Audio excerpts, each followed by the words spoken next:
오늘의 말씀은 마태복음 8장 26절에서 27절 말씀입니다.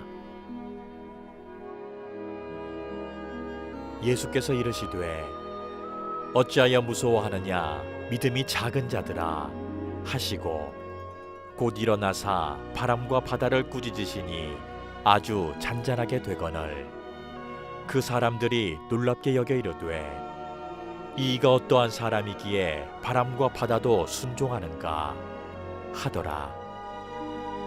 아멘. 아이들이 재미있게 갖고 노는 장난감 가운데 하나가 오뚜기입니다. 여러분 잘 아시는 대로 이 오뚜기는 아무리 강하게 내팽개쳐도 다시 넘어질 것 같은데 일어서는 장난감이 오뚜기입니다. 신기하죠. 왜 그렇게 눕혀놓고 넘어뜨려도 오뚜기는 다시 일어나는 걸까? 원리가 있습니다. 몸통 아랫부분에 무거운 줄을 놓고 중심을 항상 잡을 수 있게 하기 때문에 그렇습니다. 전 우리 인생도 때때로 넘어질 수밖에 없는 환경을 만나는 분들을 많이 봅니다. 어떤 분은 경제적인 어려움 때문에, 어떤 분은 건강의 어려움 때문에, 어떤 분은 법의 송사 때문에, 어떤 분은 가정의 문제 때문에 인생이 휘청거리고 주저앉고 넘어질 수밖에 없는 그런 성도님들이 계십니다. 근데 대부분 그런 일을 만나면 사람이 낙심이 되고 또 누군가를 원망하게 되고 분노하게 되지요, 인간은. 그런데 가끔 그런 상황에서도 굉장히 침착하고 전혀 그런 아픔을 당하지 않은 사람처럼 훌훌 털고 다시 원래의 자리로 쉽게 돌아오는 분들이 있어요. 어떻게 저분들은 저렇게 빨리 회복하고 오뚜기처럼 금방 다시 일어설 수 있을까? 그런데 그런 분들의 공통점이 뭐냐면 자기만의 분명한 원칙과 확신의 중심을 가지고 있어요. 그러니까 저는 우리가 살아가면서 성공하는 것도 중요하지만 사람이 행복하려면 자기만의 확신과 원칙이라는 중심이 딱 있어야 된다. 근데 이게 전제 조건이 있는 게 자기가 주장하고 자기가 만든 확신과 원칙은 그때그때마다 바뀝니다. 제가 말하는 이 무너지지 않는 원칙과 확신은 어떤 걸 얘기하는 거냐면 하나님이 주시는 확신과 원칙을 얘기하는 거예요. 하나님이 나에게 주시는 그 말씀의 확신, 원칙이 평생에 자기의 중심이 딱 된 사람은 어떤 상황에서 넘어져도 일어나게 되고 실패해도 회복하게 되고 어떤 어려움 속에서도 샬롬의 평안을 놓치지 않아요.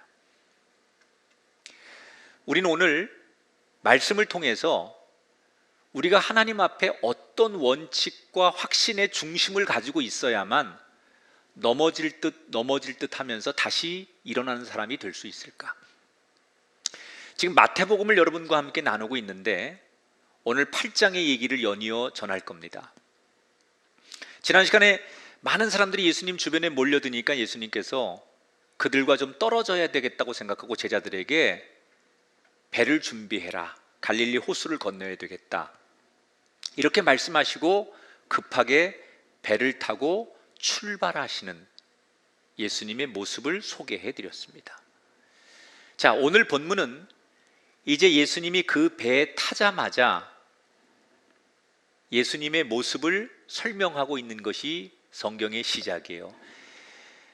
얼마나 피곤하셨는지 배에 타자마자 마치 기절한 사람처럼 예수님은 곤히 잠이 드셨어요. 이 이야기 속에 예수님이 어떤 하루를 보냈는지를 보여주는 거죠. 얼마나 안식일 날 사역에 집중하고 최선을 다했고 당신의 온 진액을 다 쏟아냈으면 그 사역이 마무리되고 배에 타자마자 예수님은 그냥 쓰러지듯 기절하듯 잠을 잤다. 성경에는 안 나와 있지만 전 재미나게 표현하면 아마 예수님 너무 피곤해서 코를 골고 주무셨을지도 모르겠다. 그런데 예수님은 그렇게 곤히 배 안에서 잠이 드셨는데 제자들은 한숨도 잠을 자지 못했어요. 왜 제자들은 한숨도 잠을 자지 못했느냐? 그들이 타고 가는 배가 갈릴리 호수 중간쯤 왔을 때 거센 바람을 만났기 때문입니다. 지형적으로 이 갈릴리 호수는 사면이 다 산인데 저녁이 되면 산에서부터 찬바람이 호수로 불어옵니다. 그리고 호수에 있는 따뜻한 공기가 찬바람과 만나게 되면 자연적으로 돌풍을 일으킵니다. 그런데 이 바람이라는 게 언제 어디서 어떻게 불지 모르기 때문에 이 갈릴리 호수에서 잔뼈가 굵은 어부들은 원칙이 하나 있습니다. 저녁이 되면 배를 띄우지 않습니다. 지금도 갈릴리 호수에서는 저녁이 되면 배를 띄우지 않는다고 해요. 그런데 이들이 그걸 알면서도 저녁에 배를 띄운 이유는 예수님께서 급히 가자고 하시니까 제자들 마음속엔 상황이기도 하고 예수님이 옆에 계신데 설마 무슨 일이 있겠어? 라는 생각으로 배를 띄운 거예요. 그런데 정말 그들이 알고 있는 상식대로 그 갈릴리 호수 한가운데서 돌풍이 불기 시작합니다. 이 돌풍이 얼마나 심각했는지 그날의 사건을 성경은 뭐라고 표현하느냐? 어부로서 이미 베테랑인 베드로조차도 그 돌풍 앞에 속수무책이고 감당을 못했다. 두 번째, 배가 앞뒤로 좌우로 얼마나 흔들리고 돌풍이 무서웠는지 오늘 성경이 뭐라고 표현을 했느냐? 24절에 보니까 바다에 큰 놀이 일어났다. 이 놀이라는 것을 우리말로 해석하면 지진이 일어났다는 거예요. 여러분, 그냥 파도가 친다, 돌풍이 분다, 바람이 분다 이렇게 표현해도 무서운 거예요. 그런데 그들이 만난 이 돌풍과 파도가 얼마나 무서운지 그들은 뭐라고 표현했느냐? 지진이 일어난 것 같다. 모든 것을 다 집어삼킬 것 같은, 땅이 갈라지고 모든 것이 다 그 속에 들어갈 것 같은 무시무시한 지진과 같은 태풍이 왔다는 거예요. 제자들이 처음에는 죽어라 버텨보지만 자기들의 힘으로 감당할 수가 없는 거예요. 두렵기 시작한 거예요. 이대로 가다간 죽을지도 모르겠다, 이런 걱정이 그들을 붙들게 되었어요. 그때 제자들 눈에 자기들은 지금 사생결단을 하고 두려움에 겁에 질려 있는데 아직도 저 한켠에서 코를 걸고 주무시는 예수님이 보이기 시작하는 거예요. 그래서 다짜고짜 제자들이 예수님을 흔들어 깨웁니다. 선생님, 일어나 보세요. 큰일 났습니다. 그리고 눈을 뜬 예수님에게 저희 좀 살려주세요. 예수님이 일어나서 주변을 돌아보니까 얼굴이 백지창처럼 하얘져 가지고 겁에 질려서 덜덜 떨고 있는 제자들과 그 뒤에 집채만한 파도가 바람과 함께 이 배를 계속 강타하는 무시무시한 상황들이 펼쳐지고 있는 것을 예수님이 목격하게 됐어요. 그런데 이상한 것은 분명히 예수님이 엄청난 상황을 목격하고도 제자들처럼 두려워하거나 떨거나 무서워하지 않고 무슨 일이 있냐는 듯이 너무나 평안해 하시는 거예요. 아니, 자기들은 너무 무서워서 어찌할 바를 몰라 하는데 대수롭지 않게 이게 무슨 일이냐는 듯 아무렇지도 않게 그 상황을 전혀 의식하지 않는 예수님의 모습을 보면서 제자들은 다시 한번 놀라지요. 그러면서 그 놀람은 놀람도 아닌 진짜 제자들이 까무러칠 만한 일이 벌어지게 되는데 오늘 26절에 보니까 예수께서 곧 일어나사 바람과 바다를 꾸짖으시니 아주 잔잔하게 되었다. 자, 예수님께서 제자들을 향해 먼저 말씀하시죠. 너희들 왜 이렇게 믿음이 없느냐? 그러면서 사람이 아니에요. 자연을 향하여 여러분, 파도와 바람, 이건 자연입니다. 지금까지 예수님의 사역은 사람을 중심으로 하신 거예요. 귀신을 내쫓고 병자를 고치고 그들의 아픔을 위로하고, 이건 다 사람을 향한 사역이었는데, 이제 본격적으로 예수님이 오늘 본문에서 사람을 넘어서 자연을 다스리는 사역을 보여주시는 거예요.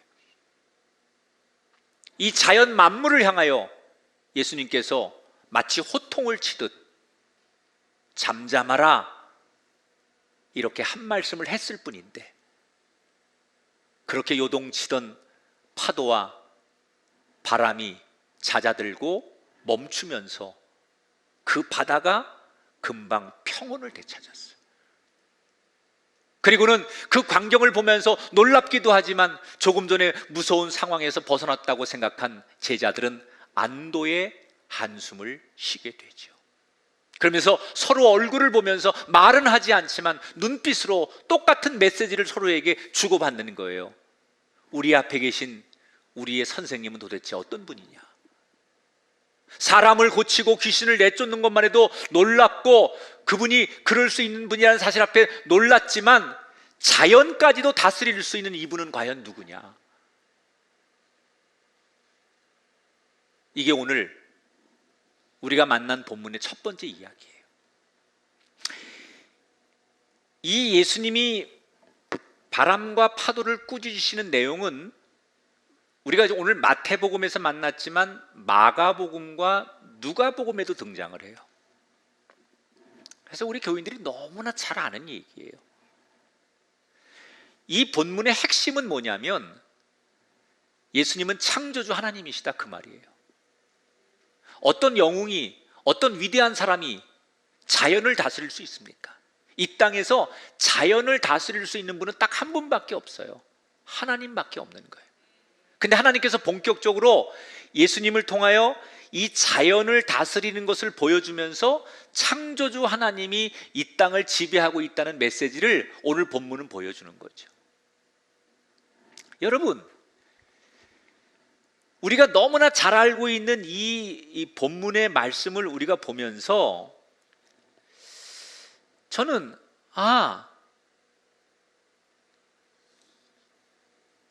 예수님이 하나님의 아들이구나, 그래서 이렇게 바람과 파도를 잠잠하게 했구나, 여기까지 우리가 보는 것을 넘어서 그동안 보지 못했던, 이 성경에서 보지 못했던 그 안에 또 다른 감춰진 얘기를 여러분과 나누고 싶은 거예요. 그게 뭐냐? 예수님의 태도예요. 태도. 제자들이 처음에 배를 타고 출발할 때만 해도 제자들은 자신만만했어요. 예수님이 함께 가는 거고 그때만 해도 파도가 없었어요. 그런데 중간에 그들이 자신만만했던 그들이 파도를 만나면서 마음에 두려움, 절망, 그리고 마지막에는 죽을지도 모른다는 공포에 휩싸이게 됩니다. 그런데 뒤늦게 깨어난 예수님의 태도는 어떻습니까? 제자들이 사색이 되어서 두려워 떨면서 예수님을 깨워서 불안해할 때 예수님은 제자들과 다르게 너무나 평온해 하셨어요. 여러분, 이게 다른 곳에 있는 게 아니에요. 같은 장소에 같은 시간에 있는 거예요.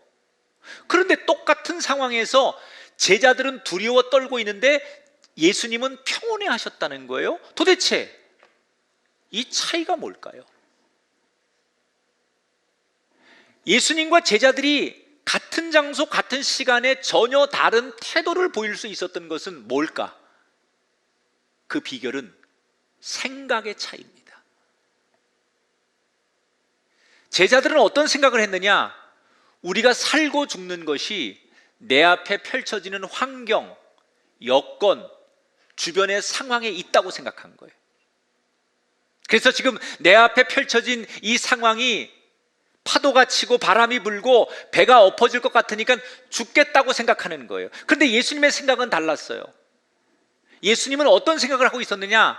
내 앞에 어떤 상황이 펼쳐지고 어떤 여건이 전개될지라도 내가 살고 죽는 것은 하나님 손에 달려 있다고 생각한 거예요. 아무리 상황이 나를 죽일 것 같은 상황이 연출되더라도 나의 죽고 사는 문제는 하나님 손에 달려 있는 거고, 내가 성공하고 실패하는 문제는 하나님 손에 달려 있다. 이게 예수님이 갖는 생각이었어요. 그러니까 상황을 생각하는 제자들과 나의 죽고 사는 문제는 하나님 손에 달려 있다고 생각하는 것은 근본적으로 차이가 있는 거예요. 여러분이 이 말씀을 들으면서 우리는 어떻습니까? 여러분은 어떤 생각으로 오늘 세상을 살아가십니까? 내 앞에 펼쳐지는 상황, 여건, 환경, 조건, 이런 걸 보면서 나는 행복해, 나는 불행해, 두려움과 또는 희망과 이런 것들을 여러분 시시각각으로 변하는 환경, 주변의 여건, 돌아가는 세상 사실을 보면서 여러분은 그런 것을 느끼시죠. 우리가 그러면 날마다 왔다 갔다 할 수밖에 없어요. 냉탕, 온탕을 왔다 갔다 하는 거예요. 환경이 나한테 유리하면 걱정도 안 하고 두려움도 없이 행복했다가 조금만 환경이 나한테 불리해지거나 내가 생각한 대로 뜻대로 되지 않으면 우리는 하나님 앞에 원망하고 불안함을 느끼고 절망을 느낄 수밖에 없다는 거예요. 작년 7월에 미국에서 기가 막힌 일이 일어났는데, 우리 돈으로 1조 원이 넘는 큰 군함, 보남 리처드함이라는 이름을 가진 미국이 자랑하는 군함이 화재로 배가 다 타서 쓸모없이 돼버렸어요. 그래서 미 해군이 지난 1년 동안 최첨단의 미국이 자랑하는 이 군함이 왜 화재가 났는가 대대적인 조사를 했습니다. 조사 결과 총체적 난국이라고 결론이 났어요. 우선은 이 군함 안에 그 소방 장비가 있을 거 아니에요? 그런데 이 소방 장비를 사람들이 무관심하게 방치해둬서 전혀 점검을 받지 않아서 이것이 제대로 작동이 안 됐다. 또 이 군함을 책임지는 수병들이 평상시에 이런 비상훈련이나 매뉴얼 훈련이나 불이 났을 때 어떻게 이거 불을 진압해야 되는지 이런 거에 대한 훈련을 받지 않았다는 거예요. 그러니까 이런 사고가 났을 때 최첨단의 군함이 그냥 불에 타서 전소되고 말았다는 거예요. 그러면 왜 불이 났느냐? 이걸 조사했더니 놀랍게도 20살 먹은 한 수병이 이 군함에다 일부러 불을 지른 거예요. 그래서 그를 붙잡아서 너 왜 그랬냐 그랬더니 이 범행의 동기를 이야기하는 거예요. 이 수병은 그 미국이 자랑하는 해군의 특수부대의 장병이 되기 위해서 지원을 했습니다. 그런데 거기 들어가서 센 훈련을 견디지 못하고 결국 5일 만에 탈락을 하고 말았어요. 이때부터 자기 꿈이 좌절되고 멋있는 최고의 군인이 되고 싶었던 이 수병은 그 주어진 환경을 극복하지 못하고 난 실패자야, 난 꿈을 이루지 못했어, 나는 낙오자야, 그러면서 분노와 좌절을 느끼면서 사람들을 만날 때마다 난 쓸모없는 사람이니까 다 죽여버리고 나도 죽을 거야, 이런 말을 늘 하고 다녔다는 거예요. 그리고 정말 얼마 지나지 않아서 스스로 그 배에다 불을 질렀어요. 여러분, 이 수병의 문제는 뭡니까? 상황에 따라서 내가 원하는 상황이 펼쳐지면 행복하고 감사하다가 내가 원하지 않는 상황이 오면 그걸 가지고 분노하고 견디지 못하니까 불행한 일을 저지르고 마는 거예요. 저는 어쩌면 우리의 모습이 이 수병의 뒷모습에 감추어져 있지 않을까. 여러분, 우리도 곡간이 넉넉할 때와 비어 있을 때 전혀 다른 모습을 보이지 않아요? 내가 원하는 것을 성취했을 때와 원하는 것을 이루지 못했을 때 우리의 모습은 전혀 다르지 않아요? 가정이 화목할 때와 화목하지 않을 때 우리는 두 얼굴을 가진 사람이에요. 코로나 이전과 코로나 이후 어쩌면 성도들이 이렇게 다를 수 있을까? 상황이 좋으면, 여건이 좋으면 자신만만했다가 조금 어려운 상황이 펼쳐지면 한없이 나약해지는 그때마다 다른 우리들. 그래서 성경은 우리에게 뭐라고 가르치느냐? 형제자매요, 상황을 보지 말고 너의 성공과 실패는 하나님 손에 달려 있는 것을 기억하라는 거예요. 어떤 상황에서도, 최악의 상황에서도 하나님이 나를 붙드시면 그 최악의 상황에서도 행복하고 성공할 수 있지만, 최상의 조건이 주어져도 하나님이 나를 버리시면 그 가장 좋은 조건에서도 우리는 불행하고 죄를 짓는 사람이 되는 거예요. 그래서 사도 바울은 우리들에게 이렇게 말했습니다. 로마서 8장에 보니까 환난이나 공고나 박해나 기근이나 적신이나 위험이나 칼이냐, 이 모든 일에 우리를 사랑하시는 이로 말미암아 우리는 넉넉히 이길 수 있느니라. 여러분, 최악의 상황에서도 하나님을 붙잡으면 넉넉히 이길 줄 믿습니다. 최악의 풍랑에서도 우리는 하나님을 신뢰하면 넉넉히 이길 줄 믿습니다. 그러므로 우리는 하나만 기억하면 돼요. 따라합시다. 성패는 하나님께 달려있다. 우리가 이 말씀을 우리의 중심에 두면, 그래, 내 성공과 실패는 하나님 손에 있는 거야. 우리 가정의 행복과 불행은, 내 자녀들의 미래는 하나님 손에 있는 거야. 이 중심이 있는 사람은 무슨 일을 만나든지 날마다 평안하고 담대할 줄 믿습니다. 이 중심이 있는 사람은 어떤 상황에서, 어떤 여건에서 넘어질 것 같은데, 쓰러질 것 같은데, 실패해서 못 일어날 것 같은데, 이 중심이 있기 때문에 그는 다시 그 자리에서 또 일어나는 영혼이 되는 거예요. 우리가 그런 한 사람이 되기를 주님의 이름으로 축원합니다.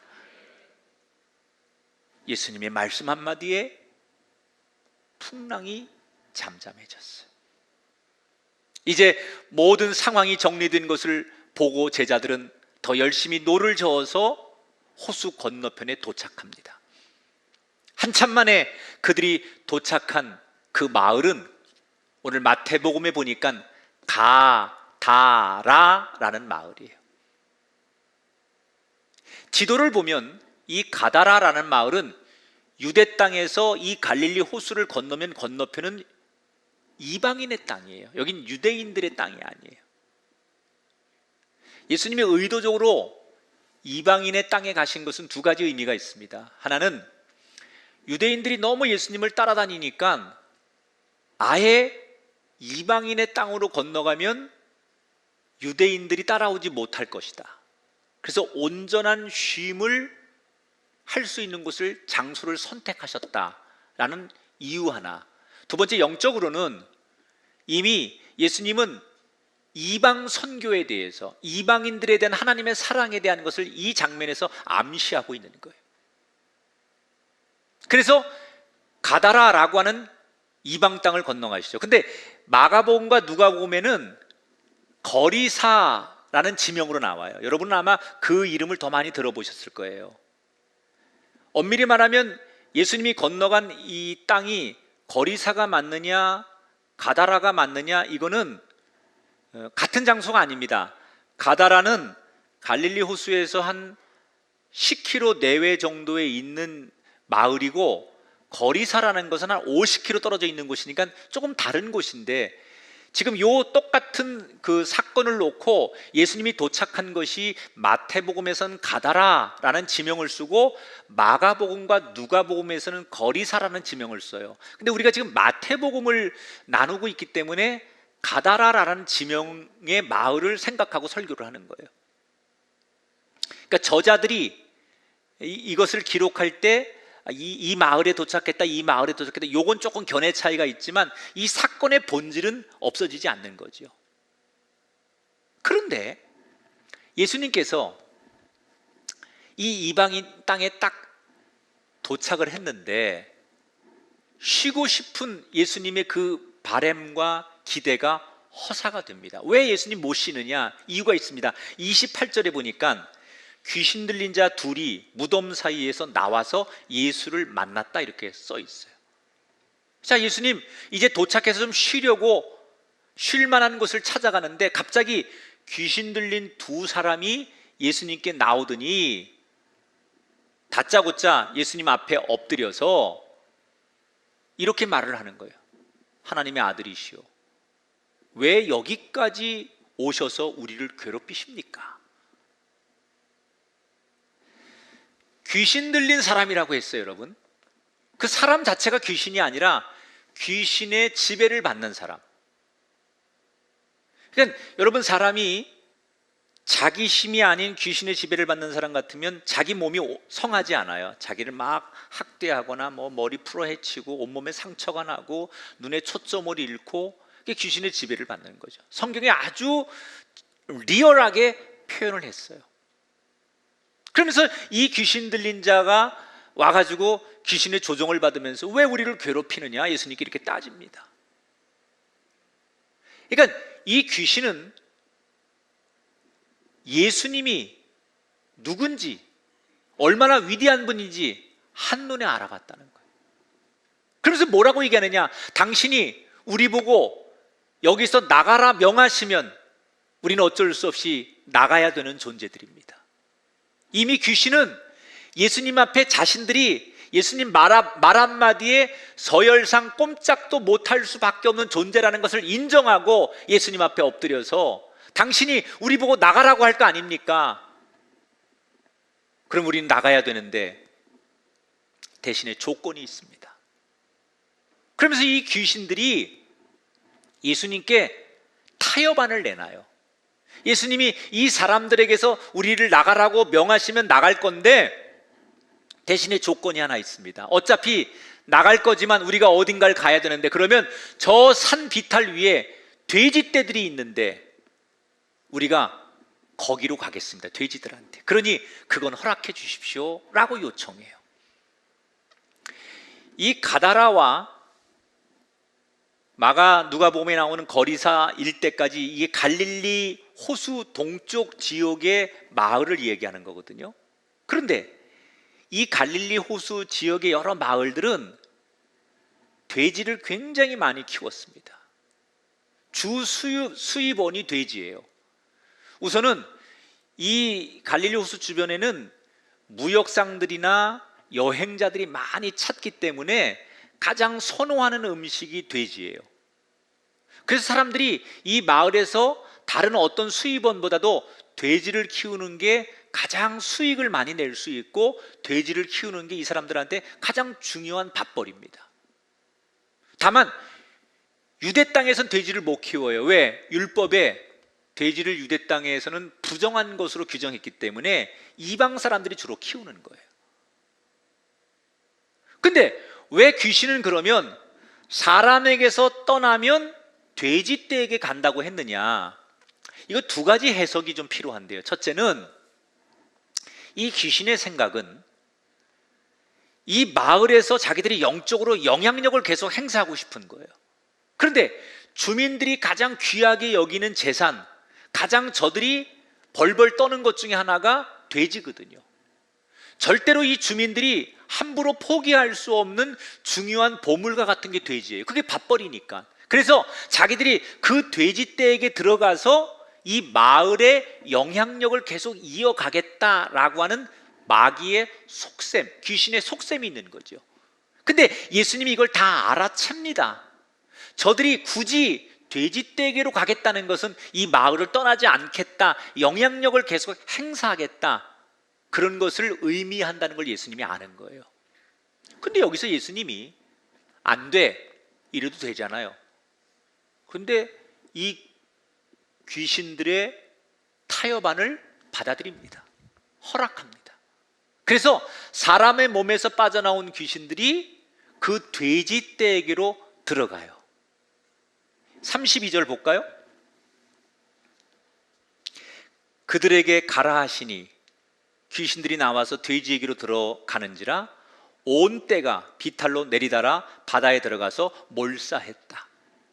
자, 돼지떼가 그 귀신들이 들어가니까 이 돼지들이 놀라가지고 비탈길에 소리를 지면서 막 그 물가로 뛰어내려와서 바다에 들어가서 이 돼지떼 수천 마리가 몰살당했다. 성경은 그렇게 증언해요.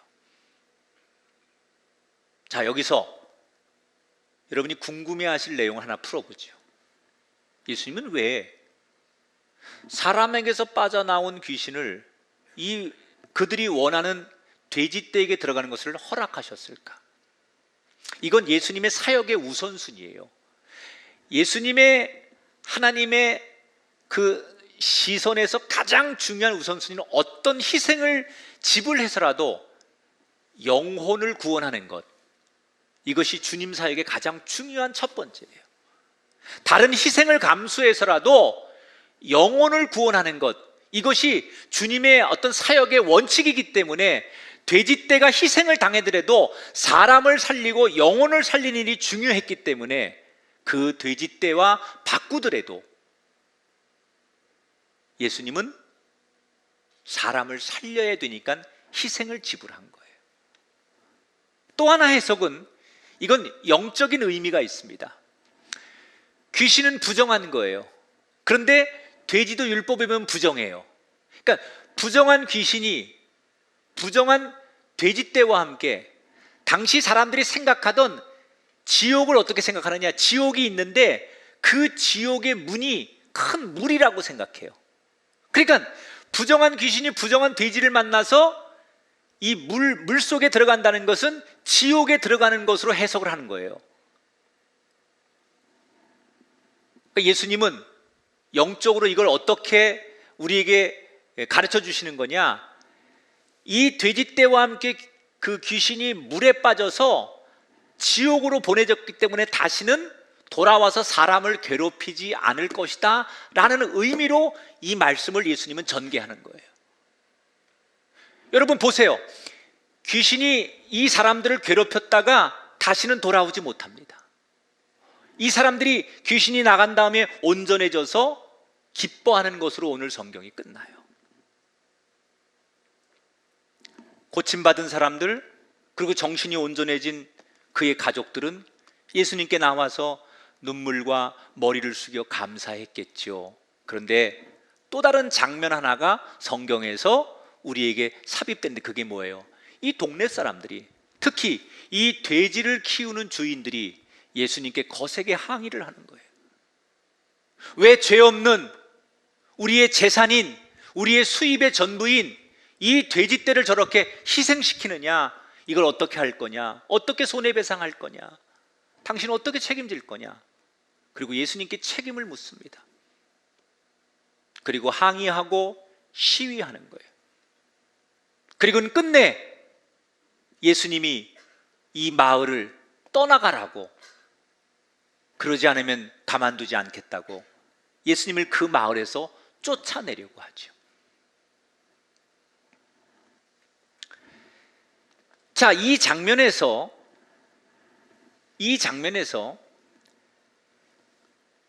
여러분이 예수님이라면, 아니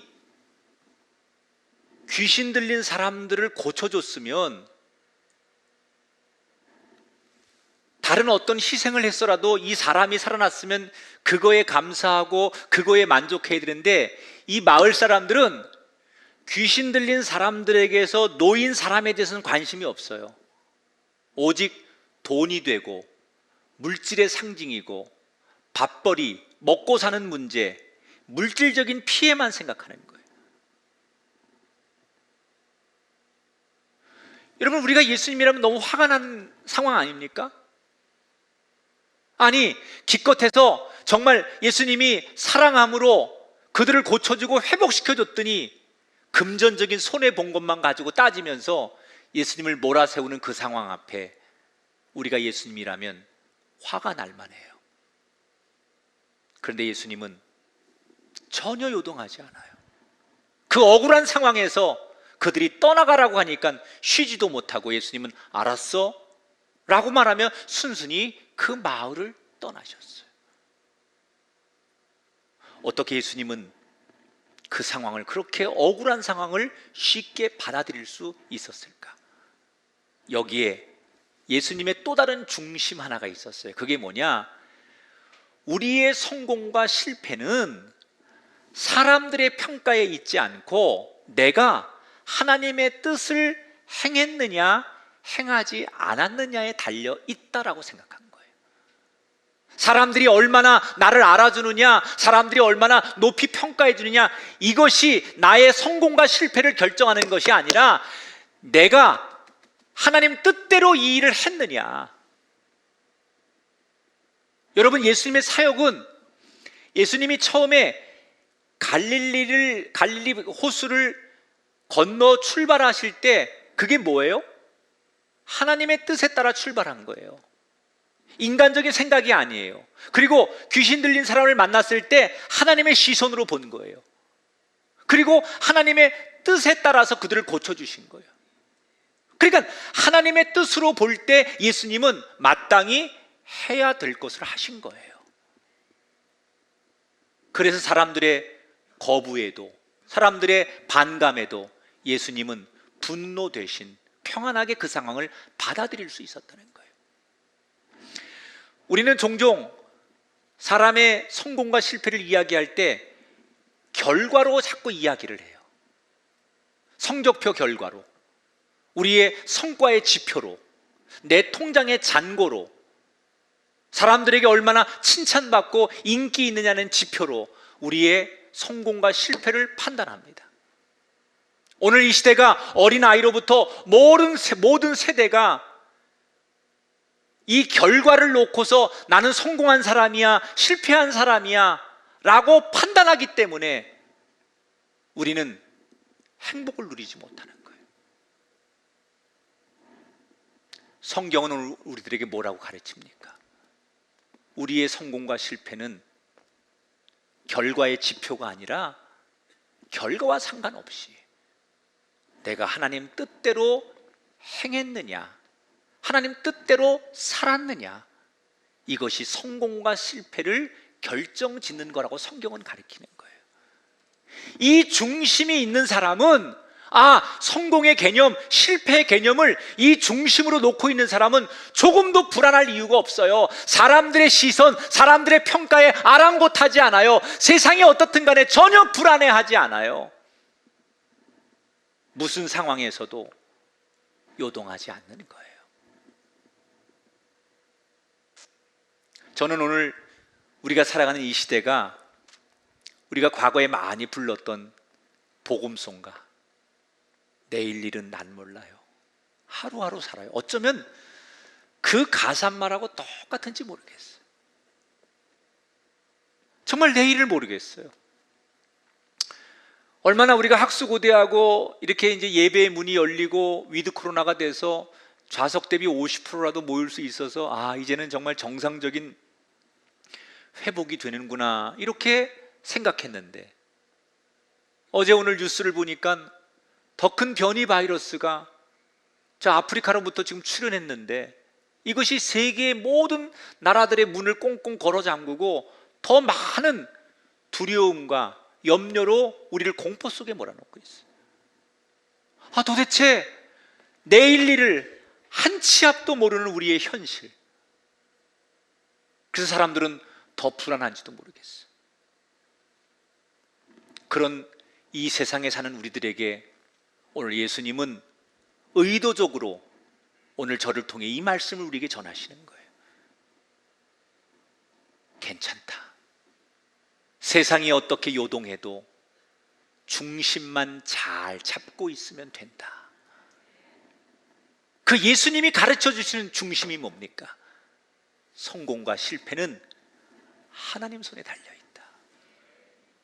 그 성공과 실패의 기준이 하나님 뜻대로 행했느냐 행하지 않았느냐에 달려있다.